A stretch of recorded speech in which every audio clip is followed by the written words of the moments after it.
আসলে কুড়িগ্রামের ফুলবাড়ীতে বাংলাদেশ জাতীয়তাবাদী স্বেচ্ছাসেবক দল কর্মী সভা অনুষ্ঠিত হয়েছে। বৃহস্পতিবার সন্ধ্যায় ফুলবাড়ী সদর ইউনিয়নের ১ নং ওয়ার্ড পানিমাছকুঠি শাখার উদ্যোগে পশ্চিম পানিমাছকুঠি সরকারি প্রাথমিক বিদ্যালয় মাঠে এ কর্মী সভা অনুষ্ঠিত হয়।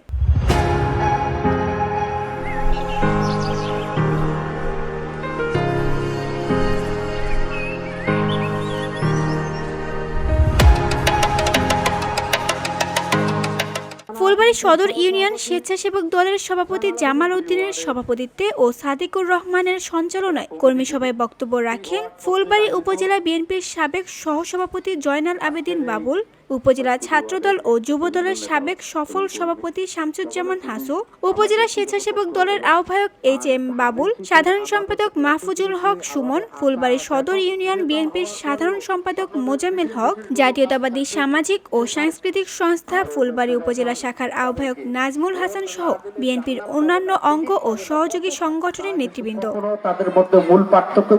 অনুষ্ঠানে বক্তারা বলেন, দেশের গণতন্ত্র পুনরুদ্ধার ও জনগণের ভোটাধিকার প্রতিষ্ঠায় বিএনপি ও এর অঙ্গ সংগঠনের কর্মীদের আরও সংগঠিত ও ঐক্যবদ্ধ করে আগামী নির্বাচনে কুড়িগ্রাম-২ আসনের ধানের শীষের মনোনীত প্রার্থী আলহাজ সোহেল হোসাইন কায়কোবাদকে বিজয়ী করার আহ্বান জানানো হয়।